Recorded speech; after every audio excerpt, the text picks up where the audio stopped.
E aí, pessoal, tudo bem? Aqui é o professor Lucas. Estamos de volta aqui em mais uma aula a respeito da teoria do consumo agregado. Hoje a gente vai apresentar duas abordagens, tá bom? Uma de Modigliani e a outra do Milton Friedman. A de Modigliani é conhecida como teoria do consumo ao longo do ciclo de vida e a de Friedman é conhecida como teoria da renda permanente. Ambas as teorias estão aí enraizadas, fundamentadas que a gente já viu previamente na teoria de Fischer. Basicamente, elas são extensões multiperíodos, tá? Para o modelo de Fischer, com alguma outra modificação, mas basicamente são extensões multiperíodo deste modelo. Então, a gente vai começar com a teoria do Modigliani, tá? Que é a teoria do ciclo de vida. A principal questão dessa teoria, pessoal, é que Modigliani pressupõe que o padrão de vida e a renda tem uma dinâmica sistemática ao longo da vida, né? Você tem indivíduos que normalmente têm um perfil de renda que sobe ao longo do tempo, né? Da juventude e dos inícios dos seus anos de trabalho até ali a sua maturidade, né? No seu serviço, a maturidade intelectual e experiência, né? A sua experiência chega ao máximo, né? A partir disso você tem uma queda, né, dos seus salários, dos seus rendimentos, e essa queda ela continua até a sua aposentadoria, né? Na verdade, você terá na aposentadoria uma queda significativa na renda. Segundo Modigliani, você tem esse perfil, né? Então, já adiantando esse tipo de padrão, né, comportamental aí da renda, os indivíduos iriam, né, se proteger de determinada forma, com o objetivo aí de manter um certo padrão de consumo estável ao longo do tempo. Tá? Essa é a ideia básica do modelo. A gente vai ver algumas variações desse modelo básico a partir de agora.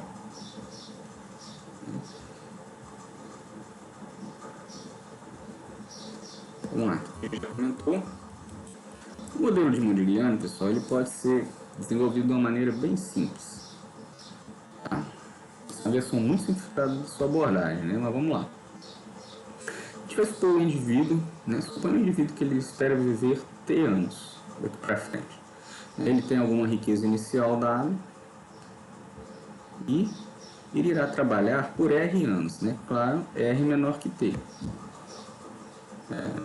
Pelo menos se ele não for brasileiro, né? Se ele for brasileiro, há controvérsias.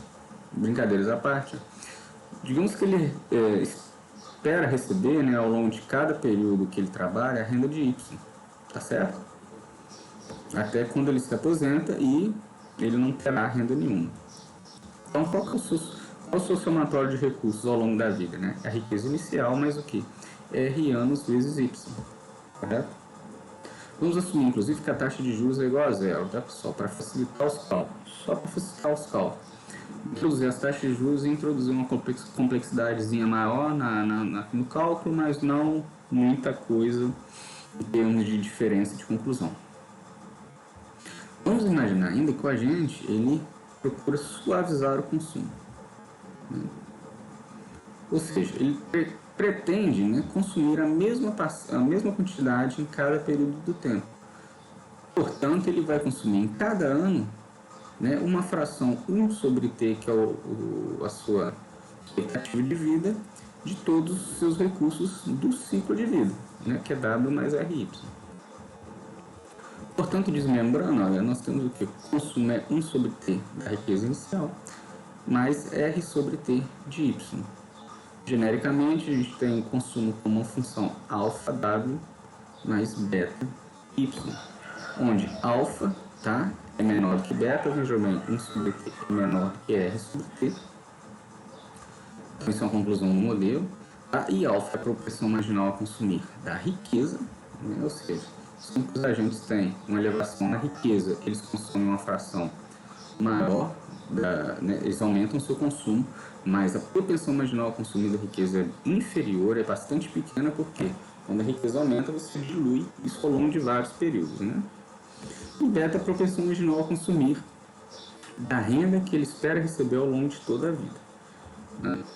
Vamos prosseguir com um exemplo numérico. Né? Então, vamos imaginar que a gente tem uma pessoa que espera viver mais 60 anos daqui para frente. Desses 60 anos ele vai passar 40 trabalhando, que ele tem uma renda de uma riqueza de 1.000 inicial e uma renda de 100 periodicamente a cada ano. Qual será o seu consumo? O seu consumo será então 1 sobre 60 de 1.000, né? Que é a sua riqueza, mais R sobre T, que é 40 sobre 60 de 100. Aproximadamente 83 a cada período. Ou seja, se ele consome 83, isso implica que ele fará uma poupança de 17 em cada período, correto? Como a taxa de juros é zero, a gente consegue calcular o acumulado facilmente. Né? O que ele acumula ao longo do tempo? A sua riqueza inicial, que é 1.000, né? Mais o quê? 40 períodos de trabalho em que ele poupa 17, somando 1.680 períodos. Esse é unidades monetárias.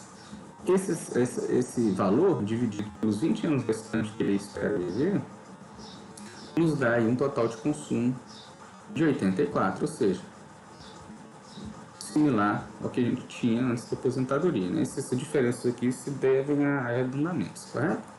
Então, a gente tem um alfa agora, que é a propensão marginal a consumir da riqueza de 0,02, ou seja, cada unidade monetária a mais de riqueza aumenta em 2 centavos o consumo, e cada unidade monetária a mais na renda aumenta em 70 centavos o consumo, em nosso exemplo. Então, que implicações a gente tira deste modelo aqui, pessoal? Primeiramente, ele explica aquela nossa possibilidade de duas funções consumo, né? Que nós argumentamos que, no longo prazo, a propensão média a consumir tem que ser constante. Né? No curto prazo, como que esse modelo explica esse puzzle da função consumo? Né? No curto prazo, como a riqueza é fixa, né, W é fixo, você vai ter uma função de consumo que fica. Uma função de consumo de curto prazo que é essa, né, com W fixo, vejam.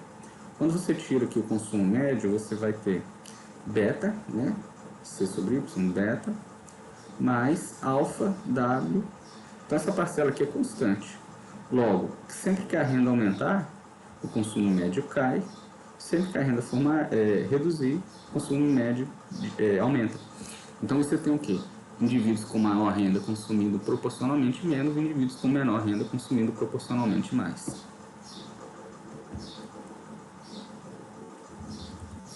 Porém, no longo prazo, pessoal, a riqueza e a renda elas tendem a crescer proporcionalmente, mais ou menos a mesma taxa. Então, essa razão aqui, WY, ela seria constante, tá? A razão aqui dessa expressão, W sobre Y, se W cresce a mesma taxa que Y, ela ficaria constante. Então, você pode chamar isso aqui, ó, alfa WY, de uma constante qualquer, que somada a beta aqui a gente chamou, né, essa constante aqui de gama. Ou seja, no longo prazo, a proporção do consumo tende a se permanecer a mesma ao longo do tempo, porque com o aumento da riqueza, os indivíduos também tenderiam a aumentar seu consumo proporcionalmente, né?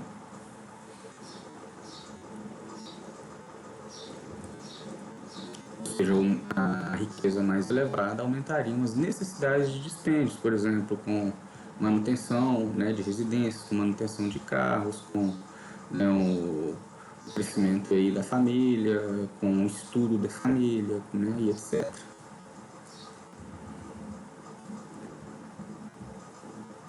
Uma outra implicação desse modelo, pessoal, é o seguinte.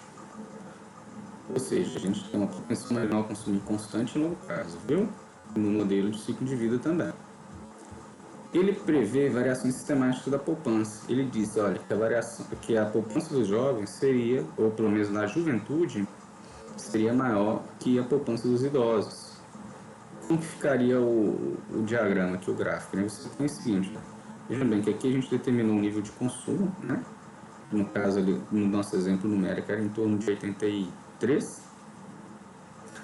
A gente tem uma riqueza inicial aqui no caso aqui a gente chamou abaixo, tá? Para ficar certinho com o nosso exemplo, a gente deveria ter começado essa riqueza inicial acima, tá, do consumo. No caso aqui a gente grafou ela abaixo. Então vejam bem, como a renda é maior que o consumo no início da vida ativa desse agente, há uma poupança positiva, né, que é todo esse retângulo aqui, e a riqueza se acumula ao longo do tempo. Quando o indivíduo chega em R anos de trabalho, ele aposenta. Ele vai viver, então, aqui T menos R anos. Nesse período, ele vai consumir a poupança que ele acumulou, né, que é todo esse outro retângulo aqui. Então, você teria uma previsão aqui de que os mais velhos, poupariam menos que os mais jovens. Ou seja, que a poupança dos países que têm, inclusive, uma população mais velha seria menor do que a poupança, por exemplo, de países com uma população mais nova, né, ou economicamente ativa. Mas essa previsão ela é completamente rejeitada pelos dados, tá?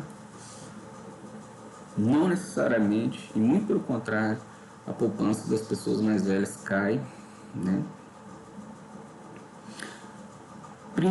Provavelmente porque há um grande componente aí de precaução, né? Poupança precaucional que os mais idosos fazem, e um componente também de herança, né?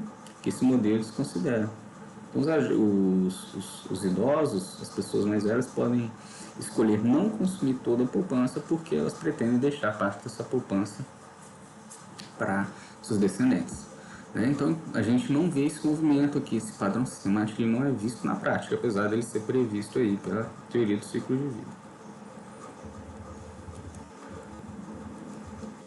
Como a política afetaria o consumo? Olha, nesse quesito, a priori, a conclusão desse modelo é exatamente igual à do modelo anterior de Fischer. Veja bem, olha, o consumo em cada período do tempo é o quê?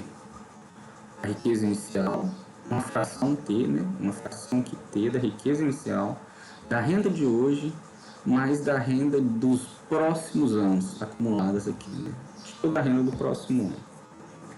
Então, o nosso YT aqui é a renda corrente, né? Veja, a gente tirou um componente aqui desse RY para cá, que é a renda de hoje. Né? E o R-1, então, é a renda de longo prazo, a gente pode chamar de renda esperada ao longo do ciclo de vida. Né? Então, vejam bem, olha, a variação do consumo dada a renda corrente é apenas 1 sobre T. Vejam bem, tem 1 sobre T multiplicando aqui, que é muito pequeno. Né?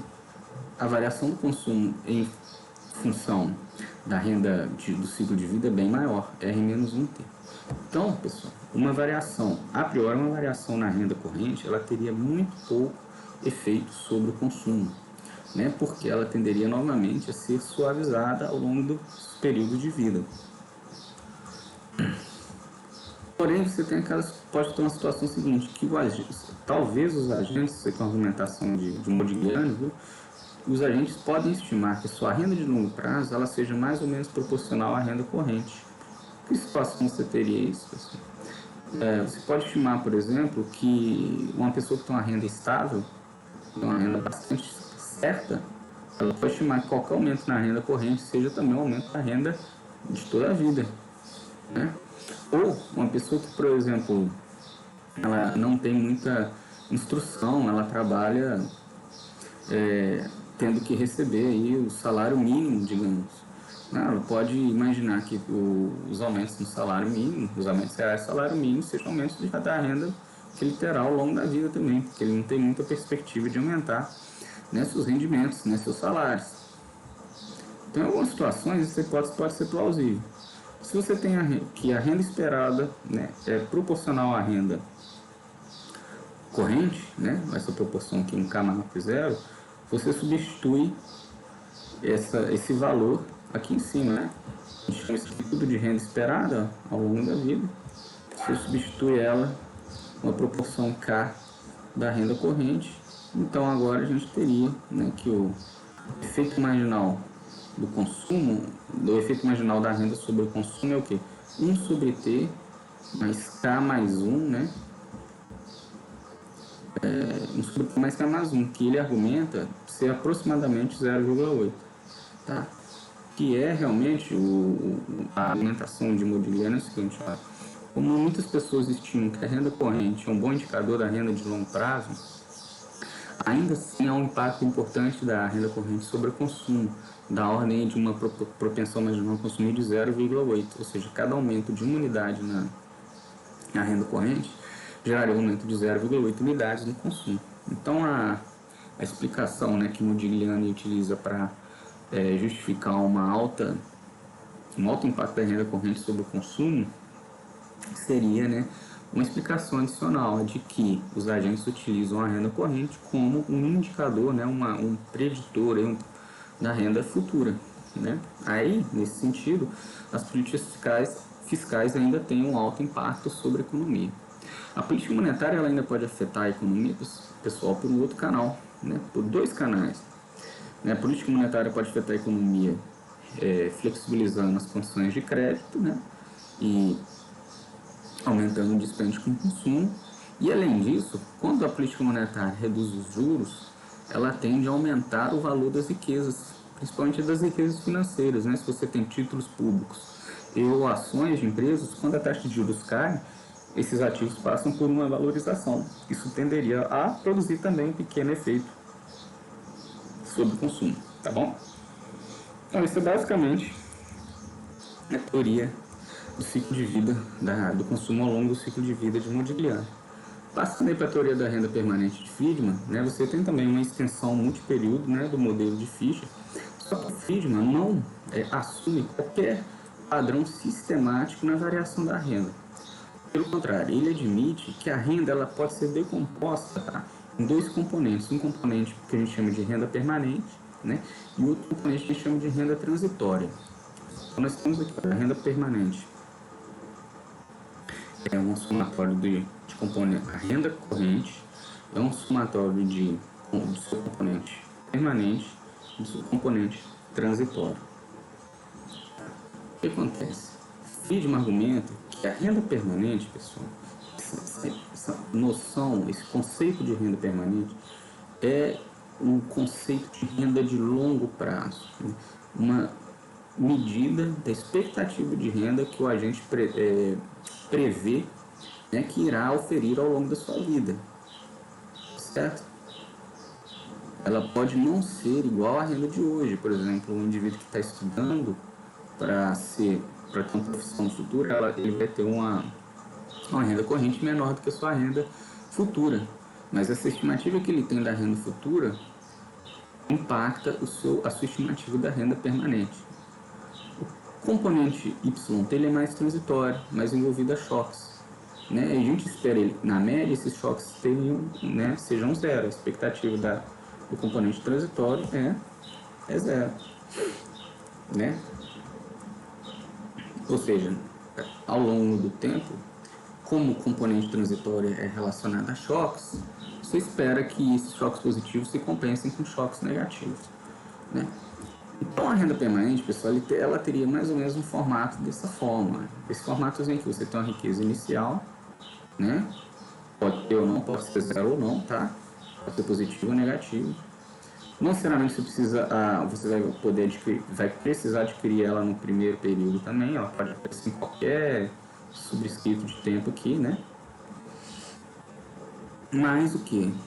A renda corrente, né? A renda de hoje, a renda de amanhã e os valores presentes de todos esses fluxos de renda, né, ao longo do tempo. Isso é um valor presente. Essa intuição vai te dar uma estimativa da renda permanente. Né?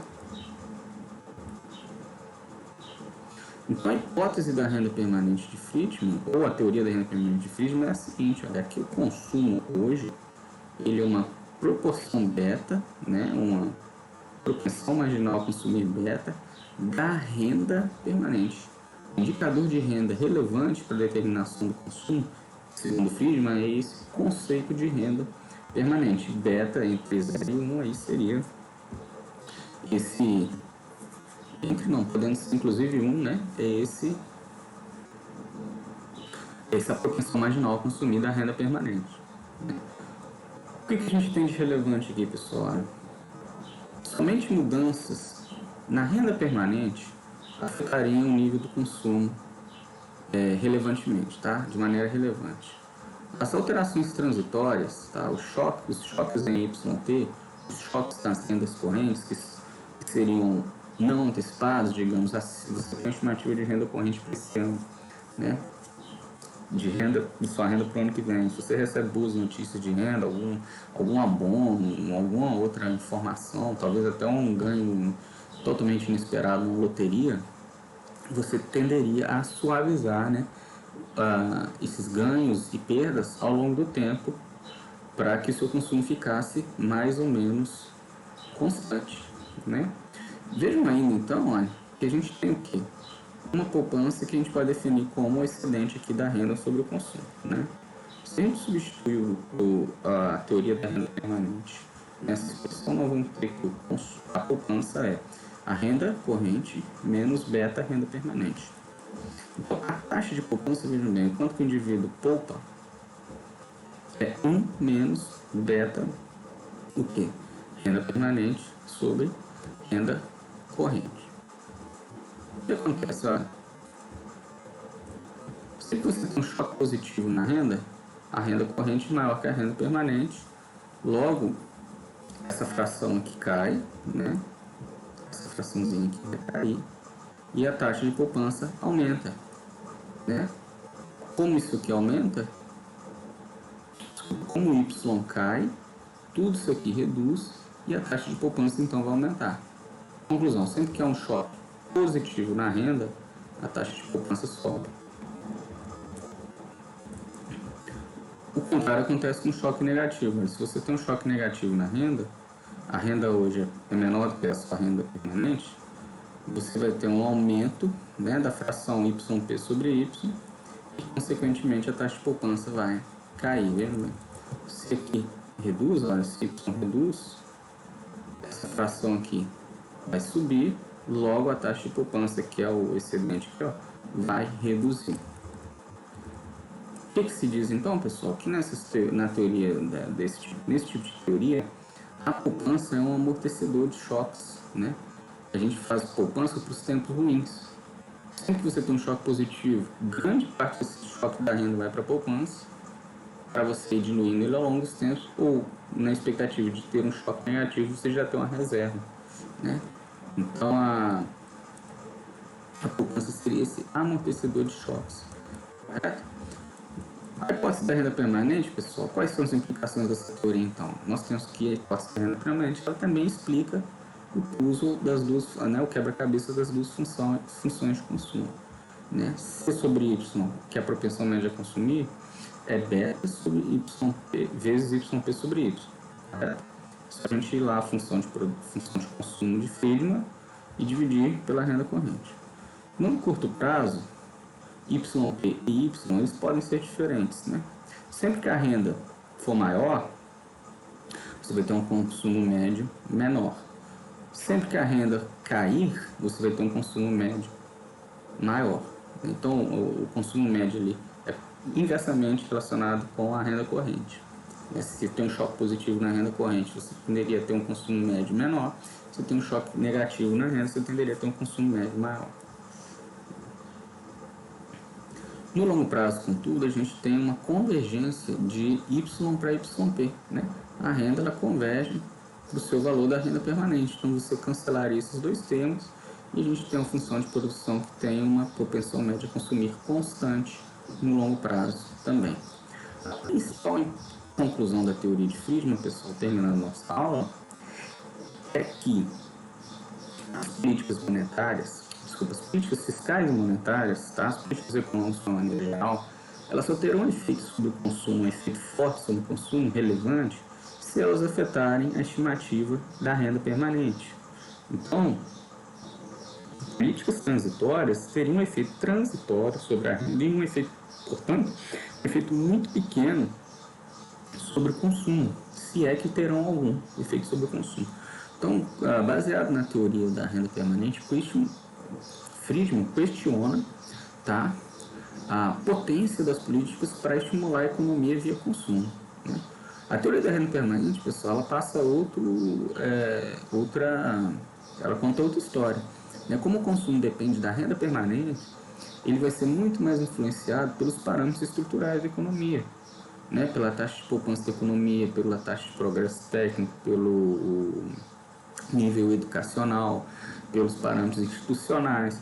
Então, todos esses parâmetros que afetam a renda permanente, a gente pode imaginar até como uma renda de longo prazo ou produto potencial lá do modelo de solo, eles vão afetar essa estimativa de renda permanente, tá? E, consequentemente, o consumo. Então, as medidas que afetam o consumo significativos são muito mais associadas aos parâmetros fundamentais da economia, tá bom? E muito menos a políticas transitórias, correto?